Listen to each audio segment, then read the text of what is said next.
don't necessarily have to have all the resources in the world to be really good at something. And you see these stories all the time in all different sports and people coming from different backgrounds and breaking through and making it. And I think it really comes down to, you got to love the game and you got to be super confident, but you got to be prepared. I'm Mason Reed, and this is Invested in the Game, an original podcast from Charles Schwab. Each episode, we tell the story of remarkable people who have committed their time, resources, and emotional energy into making golf the wonderful and sometimes maddening game that it is.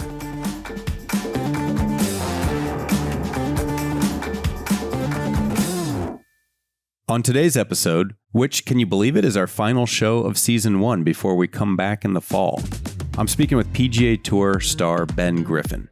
If you're a casual sports fan, Ben may not be a household name like Scottie Scheffler or Rory McIlroy, but that's all changing. Also changing is what people know Ben for. To date, his brand, if you will, has been defined by the time he took stepping away from golf several years ago when he had negative $17,000 to his name, or his trademark aviator sunglasses that he wears to help with floaters in his eyes. But with each passing day in golf event, Ben's becoming more known for what he is, an elite pro golfer. The stats tell the story. This year alone, Ben has risen to top 20 in the world, top 10 in FedEx points. He's made over $8 million, $8 million, and will be representing the U.S. at the Ryder Cup once the team selections are finalized. Oh, and he's won twice this season, including at our event, the Charles Schwab Challenge. Ben and I talk about life on the road, his commitment to the game, and his favorite stat called strokes gained course management, which I think he's made up and trademarked. Ben's a great chat, and he might just be your new favorite golfer after this. We recorded this episode immediately before the Rocket Classic, where Ben finished, wait for it, top 15, his 11th top 25th finish of the year. I hope you enjoy hearing Ben's story as much as I did. Ben Griffin, thank you for being on Invested in the Game. Appreciate your time. And I know you're probably more demands on your time these days. Is that true? Yeah, probably so. A lot of things have changed the last couple months, but they've all been good issues. I can handle most. I say they're good problems, right? If this is what comes with winning, you'll make a little extra time here and there for a podcast or a media interview, some of the obligations you end up with. Totally. We're going to do this a little bit out of order chronologically. We're going to talk first about the current season and all that's been going on, and then we'll later talk a little bit about your introduction to golf and some of your early years in it. But first, I just wanted to say, well, thanks. And also the reason you're here is you won our event. You won the Charles Schwab Challenge. So thanks for being here. And also thanks because recently you're on Smiley Kaufman's podcast. And you might not have noticed this, but I did. He mentioned our tournament about 5 or 6 times as Colonial. The 5 or 6 times you talked about it, you said Charles Schwab. So I want to say that whatever they're doing at the PGA Tour to acknowledge sponsors, you're doing a great job there. It was noticed. Doing my best. So let's talk a little bit about Colonial. That was your first solo win. You had won just Colonial a few weeks. Or Charles Schwab? Charles Schwab. Sorry. Let's talk about Charles Schwab. The first solo win after you won Zurich. Yeah. So you're correcting me now. To me, it seems like all different kinds of golfers have won that event. You don't necessarily need to be a bomber. Zach Johnson, Kevin Kisner have won that event in the past, but long hitters have played very well there too. What's your take on that golf course, and what do you think it takes to win, or if either from your own experience or just observing the field and what goes on there? Yeah, totally. I think there's several courses on the PGA Tour that are really good at rewarding kind of the best golfer that week and not tailoring towards someone's certain game. We see certain weeks of the year, whether it be the Mexico Open or like the Byron Nelson, where it's like, you got to pretty much be a long hitter at those weeks to get in the mix. If you look at the guys who are finishing top 5 on that leaderboard, all of them are hitting it over 300 yards.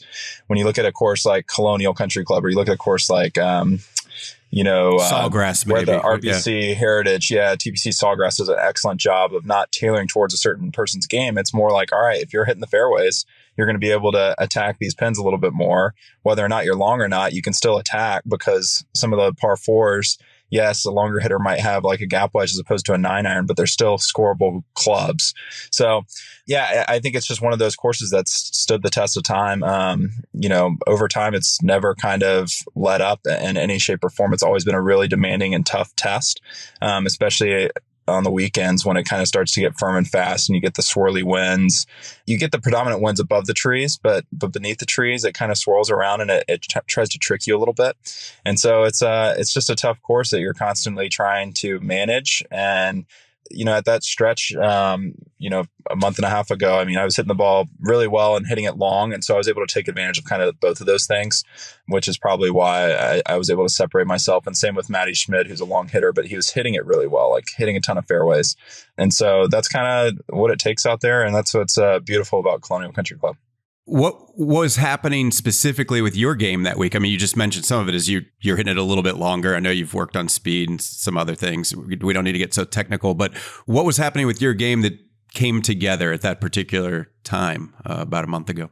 Well, I think if you look at the first 3 holes, I just dominated those 3 holes. I think I played those first 3 holes somewhere in the 12 under range for the week, maybe even more. And then it's kind of just holding on the rest of the course. Because 1 and 2, very scoreable. You hit good tee shots on 1, which I hit good tee shots 3 of the 4 rounds. I was able to birdie and make an eagle there the final round. And then hole number 2, I birdied every single round. Was able to drive it up. And 2 is tricky because yes, it's a short hole. And yes, you can be a bomber and take advantage of it. But it's you're playing angle golf to all those pins because it gets so firm. And so the pin might be on the right side. And you're almost better off hitting in the left rough than you are on the right edge of the fairway to that pin.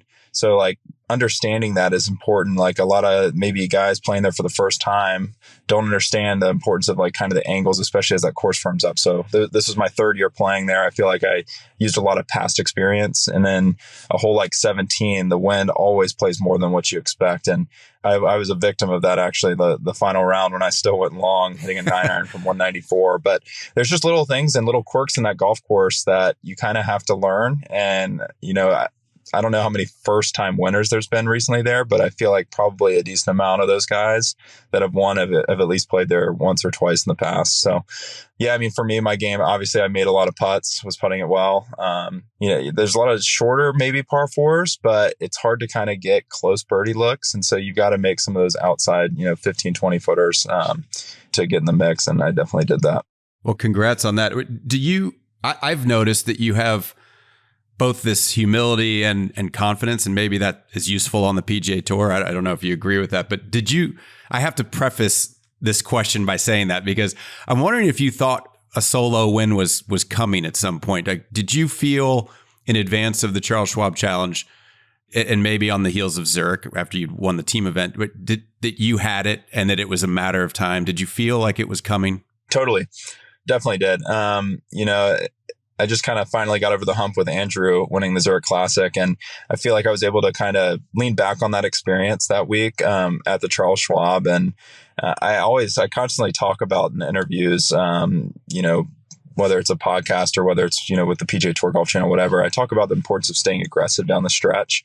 And I think we saw it last week at the Travelers, just how important it is to stay extremely aggressive the whole time and no lead is ever safe. And so at the Zurich, we just kept kind of pushing and finally, made the long putt on 17 for birdie, which kind of almost sealed it. And so, going to the Charles Schwab, I knew that no lead was really safe and I was trying to keep the pedal down the whole time. Now, the course was just playing extremely difficult. I didn't hit a green in regulation on my last 6 holes, even though I felt mentally and physically like I was hitting good shots. I just wasn't giving myself birdie putts. And that's what that golf course can do. And that's what makes that course so challenging. I think there was only 6 or 7 birdies in the last 5 groups. So we were playing threesomes.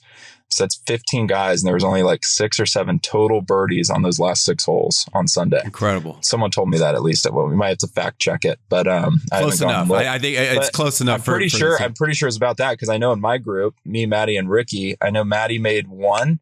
And then I think Ricky may have made 1, but he might not have even made 1. So, or no, Matty did because he chipped in on 18. He chipped in on 18, yeah, which made your four-footer about 4.5. Yeah, exactly. So in addition to all the other spoils that come with winning, you got the 92 Schwab Defender, which I think is on its way to you one way or another if it hasn't been delivered yet. What are the odds that we pick a bluish color every year? We try to make it somewhat close to Schwab blue. The thing is basically Carolina blue. I mean, what was it meant to be this year for you? It's been Carolina blue every year, and I don't know what I was doing the last 2 years, but this year, seeing the car after coming off a win. I was feeling good, and I tried to match the car with my Sunday outfit. Actually, I was like, I'm going to wear blue because I want to match the car in the picture. So yeah, I mean, it's pretty cool to not only just win a car, but win one that's like kind of almost a dream color of a cool car for me to have. I had always told Dana when my fiance, when I won, I was going to buy myself like a cool, maybe sports car or something, some sort of car. And, winning the Charles Schwab, I didn't do anything after Zurich. I just kept playing, and I wasn't even focused on cars. But then it was just perfect timing to win the Charles Schwab. I was like, man, I get a really cool car, and it's also the color that I was like kind of planning on getting, of a light blue. So that's perfect. Well, we love getting the stories back from past winners and the things that they do. Like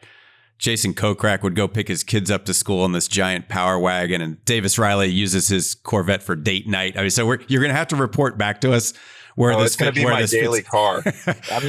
I'm driving that car until the odometer breaks. I love it. A lot of people are like, oh, well, it could be like an investment or whatever. I'm like, no, this is a car that I'm never going to give up, and I might as well put as many miles on it as possible. I'm glad to hear you say that, because when we build them, they're intended to be driven. They're not meant to just sit in a garage or be a museum piece. So they are purposely designed and built to be driven. So I'm glad to hear you do that. So let's just zoom out a little. We're talking about the Charles Schwab Challenge. Let's zoom out just a little bit on this season you're having, which is pretty epic. You've got 2 wins.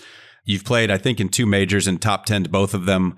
You're 8th in the Ryder Cup, which blows my mind. It's like, what does it take to be an automatic qualifier? We won't go too deep on that, but hopefully that'll sort itself out as needed. You're 6th, I think, in FedEx. You're top 20 in the world. I think I've got most of this all correct. It's been an awesome year. It wasn't totally out of the blue, though. The last couple of years, you've made several $1 million on tour. You've played well.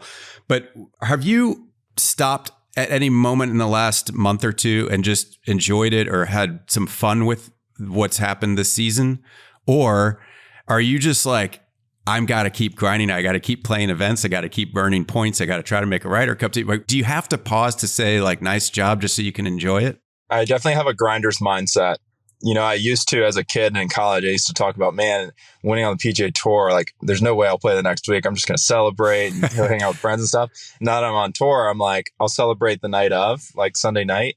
And then I'm pretty much right back to work, like pretty much fly to the next event Monday, which is what I did the last 2. And last 2 wins, and kind of get back into the gym and get back to playing and practicing for the next week. And so I think that's why I played so well kind of after the Charles Schwab, is because I never took time to actually, like, yes, I took time to maybe celebrate but I didn't really like assess necessarily what I accomplished. I was just using it as experience and as fuel to go to the next and try to do it again.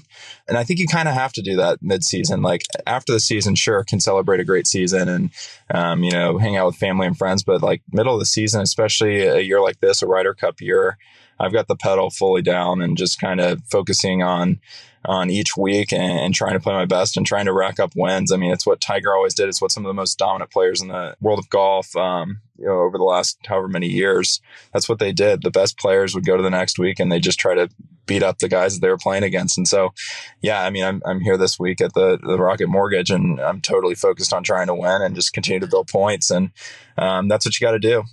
There's so many tournaments on the PGA Tour, and it's kind of a lot of guys. It's hard to pick a schedule. And for me, I just pretty much play every week.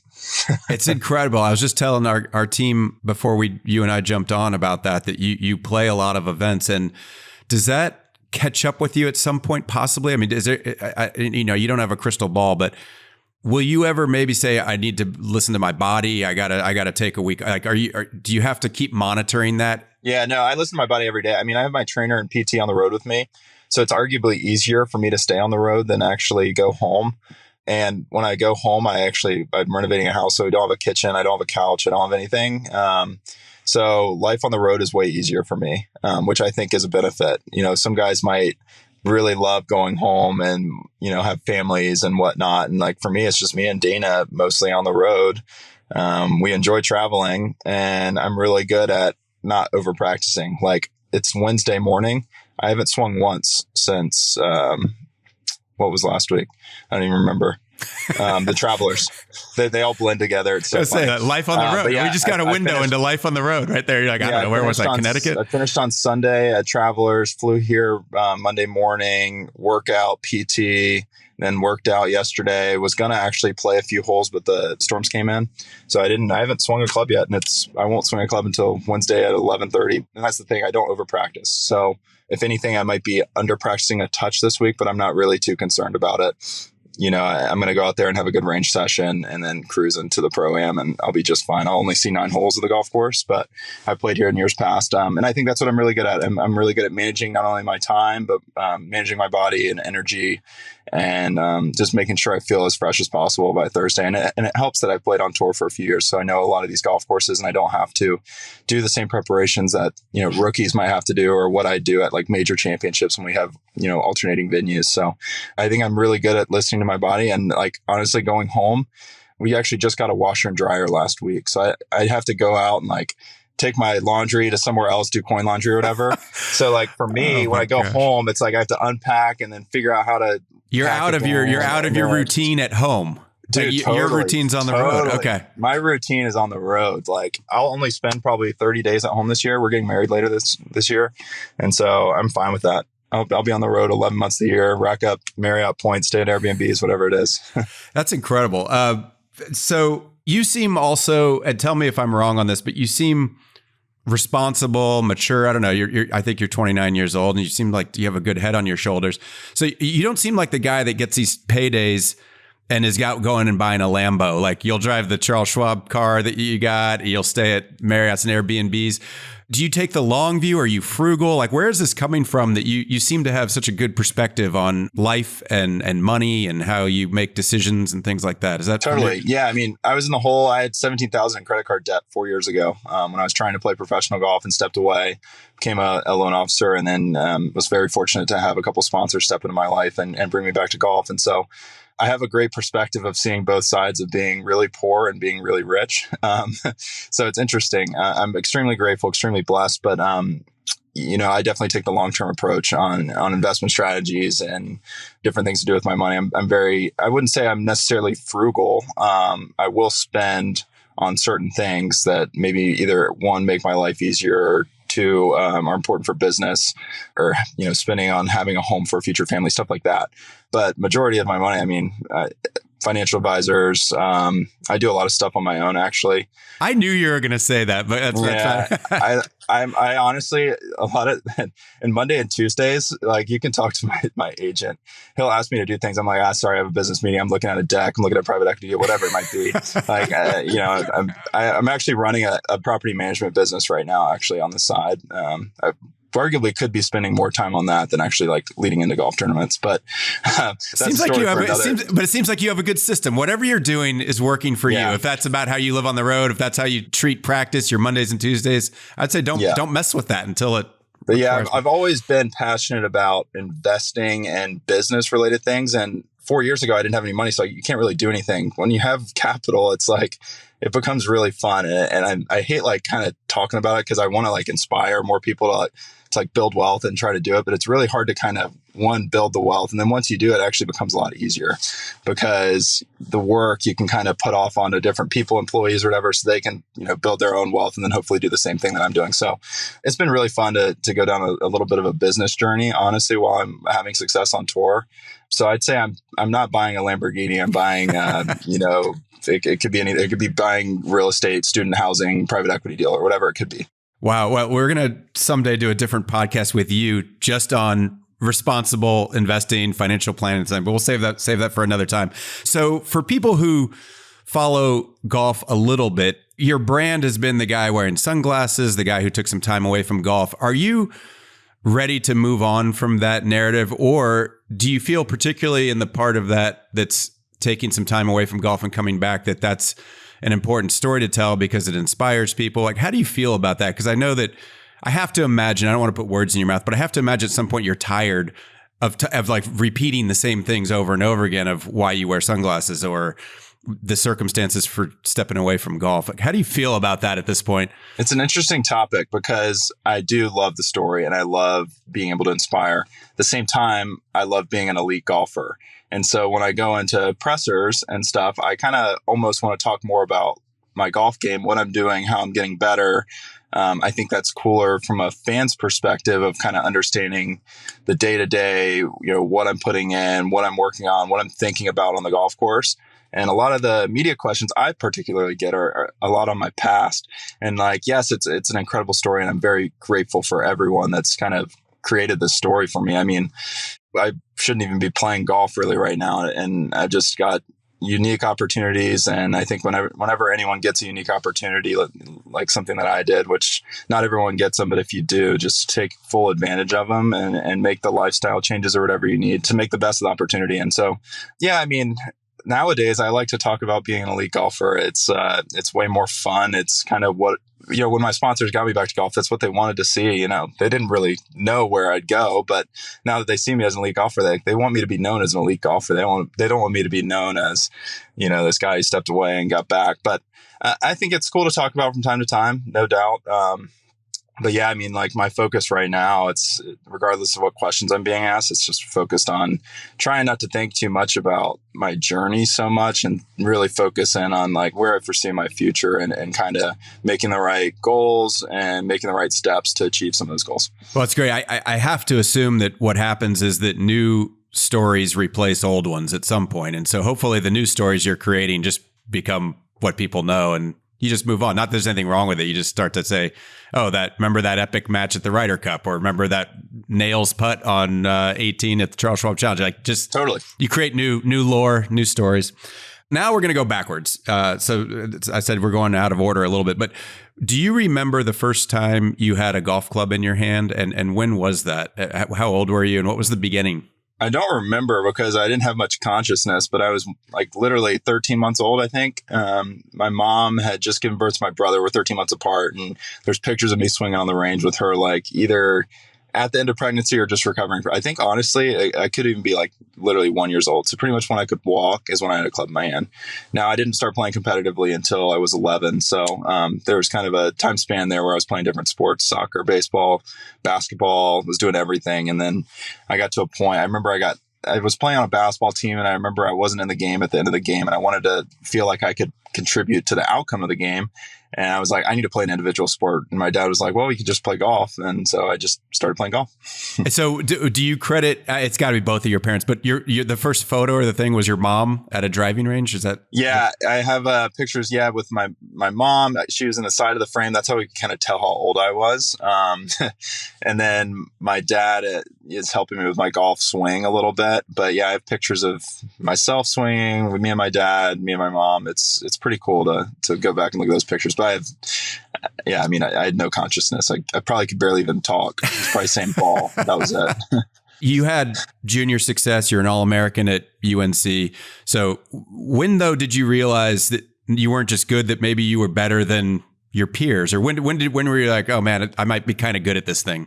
I mean, probably junior golf, just playing, against some of the best players in the world, not even just the United States. The AJGA had invitationals, and they'd invite people from all over the world to really come and play. It was a majority of Americans, but just because the events were all, stateside. But I would say junior golf is when I knew I was really, really good. High school, start of high school, and then definitely like junior and senior year when I was, first team junior All-Americans, and it was me, Scotty Scheffler, Morikawa, Sam Burns. I mean, it's the same guys. I think what's really cool, and looking back on this, is at the time, we all have aspirations of being on the PGA Tour, and then, we all go to college, we have different experiences, but we're all still good at golf, and we turn pro. And when you turn pro, at least, 6-7 years ago, you kind of start at scratch. Like Scotty Scheffler was doing Monday qualifiers. We were all kind of getting ready for the Korn Ferry Q School. Pretty much everyone that was a senior, even the best players. A couple of the guys were getting sponsor invites, Morikawa, Hovland a year after. I never competed much against Hovland. But you kind of go through Q School, and it feels like far-fetched to actually get to the PGA Tour those first couple of years. You got to like really grind, and you might not have the initial success. Scotty wasn't winning right away. It took him a little bit of time to finally, kind of break through and then get his PGA Tour card. But now that we're all on the PGA Tour, we're like, man, it's crazy like how many guys that we were all competing against in junior golf, Doug Gim, Will Gordon. There's so many PGA Tour players that we were all like, top 30 golfers, and we're like, yeah, we hope to be on the PGA Tour. And now looking back, it's like, man, we actually we did it. But when you're on the Korn Ferry Tour, you're looking at the PGA's the stars, and you're like, holy crap, these guys are so good. They're on the PGA Tour. Like, how do I elevate my game to get there? But it's just a process. And I think to junior golfers today, it's like, you got to realize yes, this is extremely attainable to get to the PGA Tour. You just got to continue to make the right decisions and smart decisions, and surround yourself with the right people to help get you in the right place out of college. And then make sure you have the right mindset when you turn pro to keep the pedal down and don't buy your Lamborghinis, and just focus on playing really good golf, and everything else takes care of itself. I love it. So I was going to ask you this later, but it's related to what you were just saying, which is, in your mind, what separates the guys that eventually do break through to the PGA Tour and some of the guys that don't, at least in your experience? Because my assumption, just from what I see, is that everybody's good. Like, the guys on the Korn Ferry Tour are excellent. And there's probably guys you played with in college that you may say, that guy was the best golfer I've ever played against, who's not on the tour now. I'm just guessing. And totally. What do you think? And I'll just add one other thing, which is a couple of other people we've had on the podcast, Andy Johnson, Dottie Pepper, both said that not the best golfer at 16 isn't always the best one at 17, 20, 25. Like, people change. But what's your take on all of that, and what ultimately separates somebody breaking through and people that maybe don't ever quite get there, do you think? I think you go to the range at any Korn Ferry Tour event or PGA Tour event, and you watch 90% of those players. I say 90 because 10% maybe are struggling on any given week. But you watch 90% of players, and you're watching them hit balls, and you're like, man, they're hitting it on an absolute string. Like, there's no way they can lose this week. And then you look at the next player, and he's doing the same, and you're like, wow, all these guys are extremely physically talented. So what separates them is more drive, confidence, maybe leaning on experience down the stretch. But a lot of it's all mental, because the physical talent is pretty, I shouldn't say equivalent. Everyone has different parts of their game that are better than others, but everyone's got at least one thing that they're really good at. But on top of that, they're just extremely mentally confident and driven. I think some of the guys that maybe, are, I shouldn't say throwing clubs, but maybe aren't are a little too negative on themselves on the golf course, or let anger kind of get to them. Those are the guys that are going to kind of struggle from week to week. And the guys that are more positive and are okay with making a bogey from time to time and are more focused on their process are going to have way more success. That's why Scottie Scheffler is so good. He does make mistakes from time to time. We just saw him last week make a triple bogey on the first hole in the third round. And it honestly kind of took him out of the tournament a touch, but he still hung in there and finished fifth. And that's what makes him so good, is because he's able to bounce back from those mistakes. I think the guys that are really physically talented but make those mistakes and compound them, those are the guys that tend to struggle and miss cuts, even though they're capable of going on strings and making tons of birdies, just letting those bad swings get to them, and they're thinking too much about their swing rather than playing the actual game. Another thing I'll talk about is kind of owning your swing. I don't think if you look at the guys that are top 20 in the world, everyone has kind of a completely different golf swing from another guy. So try not to replicate a certain swing, especially when you're a junior golfer. More owning your golf swing and just focusing on your individual craft is super important. Got to have kind of goals with your swing, goals with your golf game, goals with short game, and be disciplined in your practice and try to work towards those and be really efficient at what you have. So I tried to look last night in anticipation of speaking with you about some of your stats and strokes gained in other places, and I couldn't tell where you have this really one-dimensional thing that you dominate other things. It looks pretty well-rounded, I guess I would say. And in fact, and I mean this with love, but it doesn't look like you're crushed, like you're number one in drive, number one in putting, but you clearly score. It looks like you score well. Can you help explain that for people, of how you're not, some people just drive the hell out of the ball and that's what they do, and then they figure everything else from there. But yours seems a little bit more balanced, I guess I would say. Yeah. So kind of going back to what I said about everyone has their kind of at least one thing that they're really good at. Yes, I'm extremely well-rounded from my physical game, but what separates me is my course management. I don't think there's any player on this tour that knows how to manage a course better than I do. And I think that saves me a shot around, probably. And that's kind of my thing. A lot of people, I can't quantify that. You can't go on stats and say what's his strokes gained course management. You can't do that. But I think I'm the best at that. I think I'm better than Scottie Scheffler at it. I think Scottie Scheffler's straighter hitter than me, hits his irons a little bit better. We're probably putt it pretty equivalently, but what I can do to separate myself from him is like outmanage him on certain golf courses. So like you were talking about on number 2 at Charles Schwab, you're saying like, I'm really totally understanding about where to be, even if it means left rough, I'll make that decision because I like my odds better from there. Totally. And I think that could be maybe what has prevented Scotty from not winning the Charles Schwab, because every single statistic would tell you that he should win there. And what makes that course so difficult is there's a lot of random course variables that make it tougher. He always talks about like in interviews, which I think is awesome, about it doesn't matter what score wins every week. I just want to be rewarded for good shots and punished for bad shots. And I think the Charles Schwab challenge at Colonial, it basically requires you to be extremely precise, and you get punished very quickly if you're just a little bit off. And he can be a touch off from time to time. And then if you let those holes and shots where you turn those into bogeys, it can be hard to catch up there because the winning score is only 12 under par most years.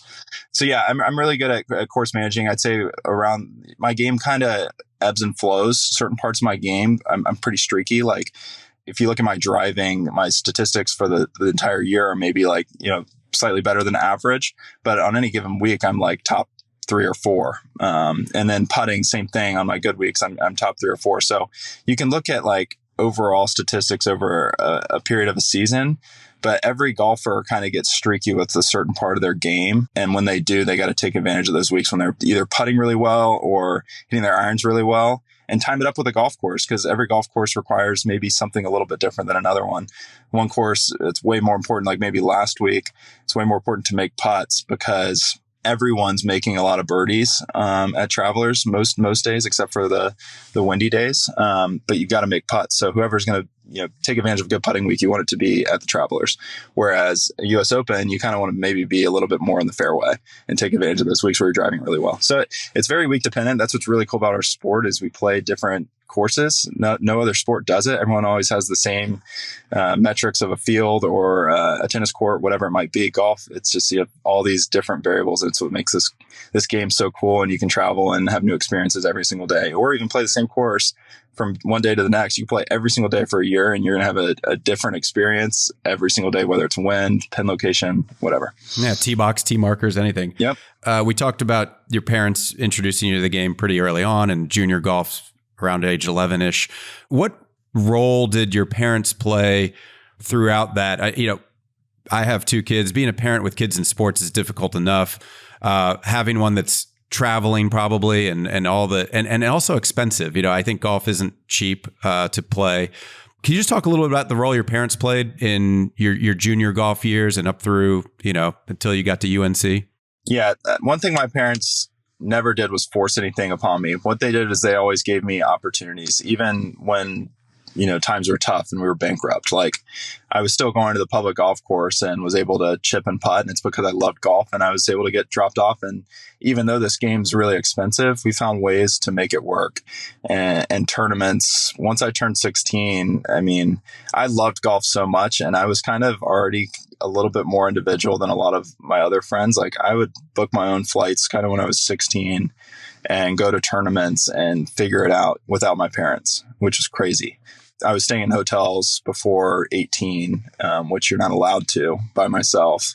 Go to check in and they'd be like, "Where's your dad?" "Oh, he's in the car. He's going to come in a little bit. He's got a phone call. He wanted me to check in. Like, give me the key." And they give me the key. And then my dad just obviously wouldn't be there. So I would just be at the hotel and I just figure it out.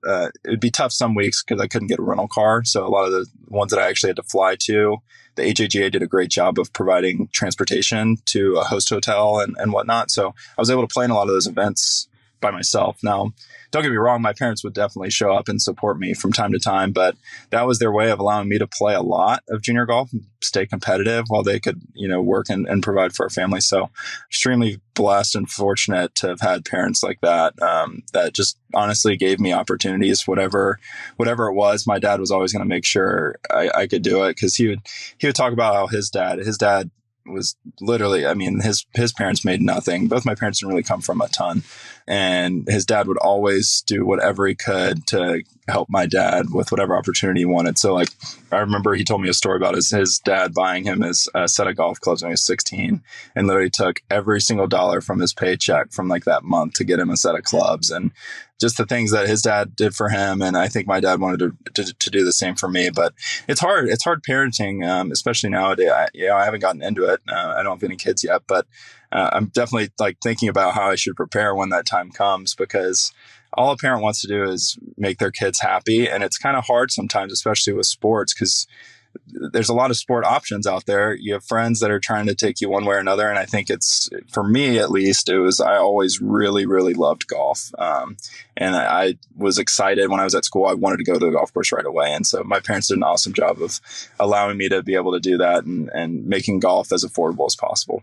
It's a little bit of myth busting, because there's some professional golfers who came from wealthy families, or they belong to private clubs, and they had TrackMans when they were 12 years old or what. Like, there's that, yes, but then not everybody comes up through that path. And so I think it is refreshing and or myth busting to know there's a lot of people that didn't come up with quite as much made available to them. Yeah. And I would argue that I played at Findlay Golf Course in Chapel Hill. I played at a private club up until the recession of 2008. Both my parents worked in the housing industry, so just got pummeled.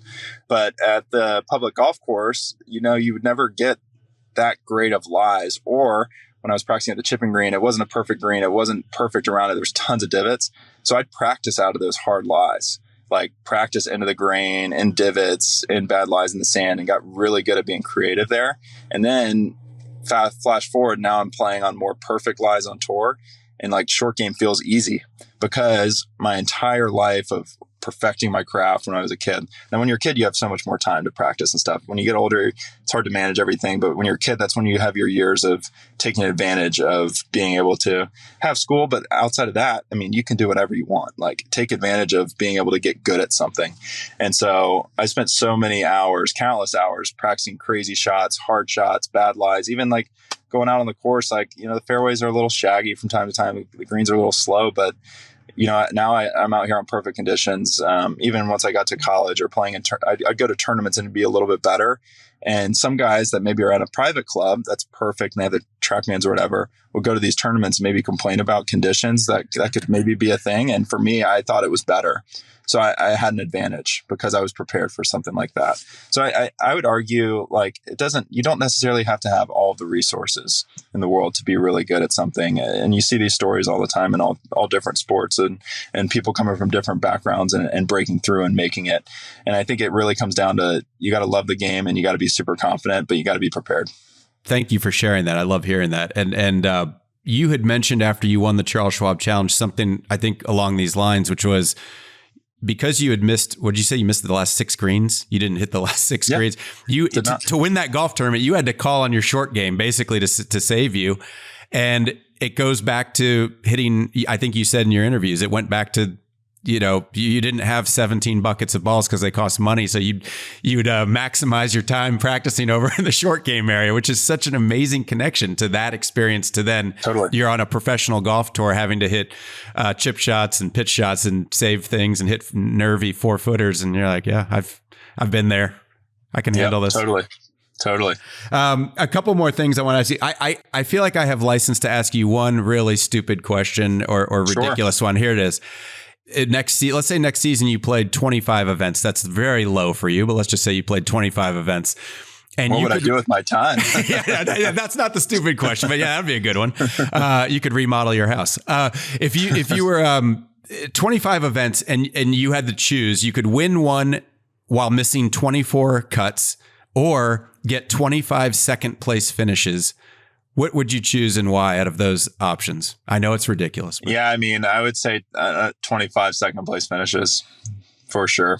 There's a lot of money being paid to guys who finish second. I think Kevin Kisner used to talk about Kevin that. Kisner, sure. They'd interview Kisner. He'd be like, yeah, I have no chance of winning. Why are you playing this week? They play a whole lot for top 20s. Yeah, absolutely. Plus you get the points. Plus you can qualify for teams. Plus you can qualify for majors. So there's a lot there. I mean, I would arguably I'd probably be number 1 in the world without a win if I finished second 25 times. Actually, I 100% would. Yeah, you would be. Yeah, you would be. I would be the best golfer in the world, and I would have never won that year. You would cool. You'd be taking some heat off of Tommy Fleetwood. The news story would be Ben Griffin, the guy who gets second place every week. All right, well, that's good to know. Plus, that question is a little bit biased by the fact you have won, so I don't have the burden of not having won, so you could just take second place. All right. Now, from ridiculous to a little bit deeper, I've always thought that a professional golfer spends most of their life not just in and around golf, but having to talk about golf. You're talking about yourself playing golf. Do you have to work hard to figure out who you are as a person without golf? I mean, you're engaged. At some point, you'll be a husband. Hopefully, in the future, you may be a father. There may be other ways you identify. In the future, you're a son. There's other things. There's other parts of you, but you sure spend a lot of your life just golf. How do you try to figure out who you are in a world where golf is so present in your life? Yeah, golf is life. I mean, yeah, it's an interesting sport. You can't even compare it to any other sports, because other sports you're at home majority of your time. You play on the NFL, you're home 350 days a year.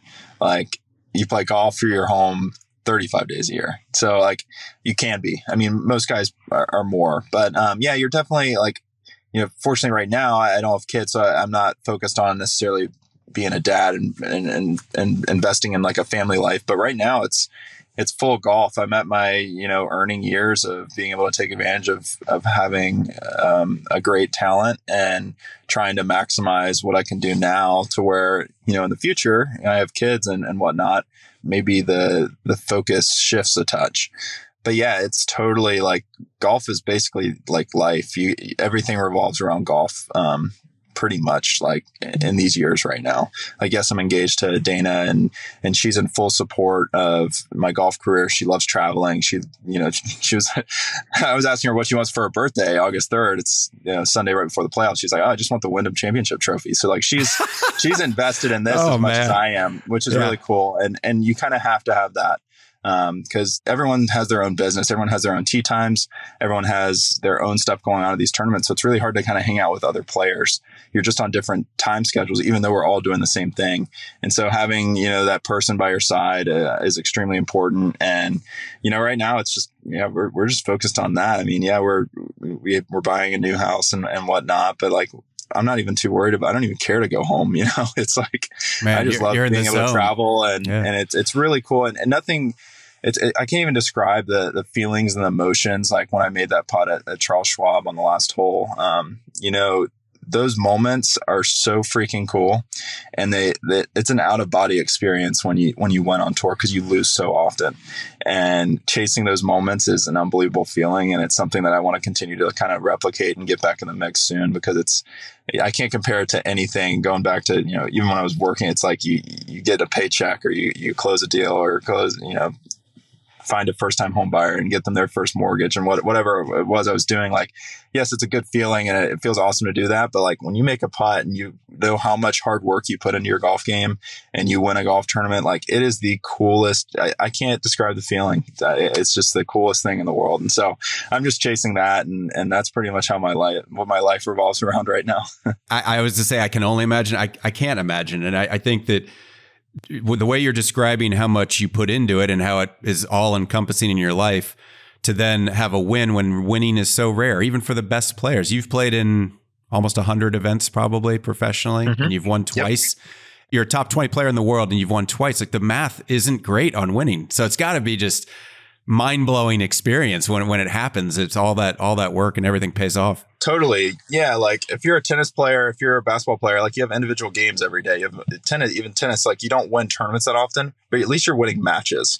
Like you're beating someone. Like, yes, golf, like you're beating, like I finished 10th, I beat 140 guys, but it's not the same feel. Cause like you get done with the tournament and like you lose. Like it's NBA, NFL, you have individual games. Like unless your team in the NFL is really struggling, which has happened to several teams the last few years, like you're still winning, at least a few times. And golf, you get beat down a lot. And so you got to enjoy some of the weeks of, you might finish fifth and you got to take the positives from it. And you got to take positives really from every week, because this game can beat you down.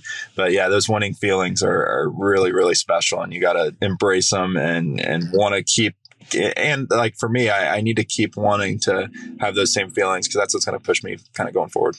Love it. Just a couple more questions and we'll let you go. So Yep. Great segue in what going forward. What I assume, but correct me if I'm wrong. Are you a big goals guy? Do you have goals that you set out every year? And do you have to, if the answer to that is yes, as the year goes on, do you have to tweak those just a little bit? How do you think about that? And then the third part is, and what do you got going forward? Like, what are you trying to do here over the next, I don't know, couple of years?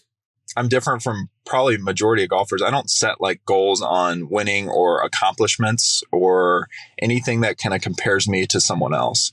I set my goals more on myself and what I can accomplish individually and process wise. So like it could be anything from getting into the gym and getting a little bit stronger, attaining, trying to get somewhere with maybe my golf swing a little bit, making proper like goals and set those each day to like, hey, I need to get more here in my golf swing because that's going to help me be more fluid and whatnot. And then maybe it could be a goal about like course management or how I'm going to play a course or how I'm going to, talk to my caddy that week. There's a lot of different goals that I change them on the fly. I change them pretty much every day, but they all get me to where I want to be able to achieve maybe a lifetime goal of being like a Ryder Cup or being a major champion, being some of those things. If I can focus on these process goals, it's going to allow me to achieve the bigger picture goals that I don't necessarily set, but I've asked myself like, all right, when I'm 80 and I'm looking back on my life, I don't want to have any regrets. What do I want to try to accomplish? And what do I want to see myself as? And I yes, I want to win the Masters. I want to be, one of the greats in the game of golf. I want to be a Hall of Famer, blah, blah, blah. But okay, I could set those goals now, but how do I get to those goals? Right. And that's what you have to focus on. I can write these goals and like check the boxes if I accomplish them at the end of the year or not, or whatever, but that doesn't really do much for me, at least mentally. I've got to focus on the process goals and doing everything I can each day to kind of make sure I'm on the right path. Love it. Last question. What are you excited about, optimistic, looking forward? And that could be golf or not golf, just like you're getting married. I mean, what are you excited about looking into the future?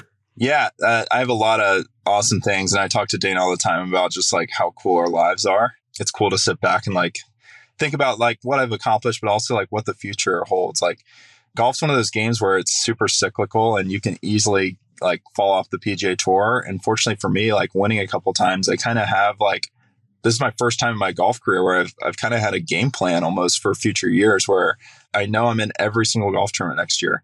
But yeah, I think my future looks a little more like traveling more internationally and playing golf, like going and maybe playing a few DP World events. I think that'll be really cool. And a lot of my, I guess you could call them mentors or people that have had some success in life, they always talk about how they wish they'd traveled the world more and seen new places.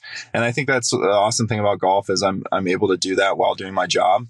So I'm going to try to take advantage of that the rest of the year. And then, yeah, obviously getting married is a very exciting part of my life. And yeah, a lot of really cool, positive things. I'm just so grateful. It's just crazy the amount of things that have happened in my life the last couple months. And I'm just trying to stay focused and not, choke up too much about what I kind of have accomplished and how my life is, but just keep living and taking advantage of opportunities, meeting new people and just having as much fun as possible.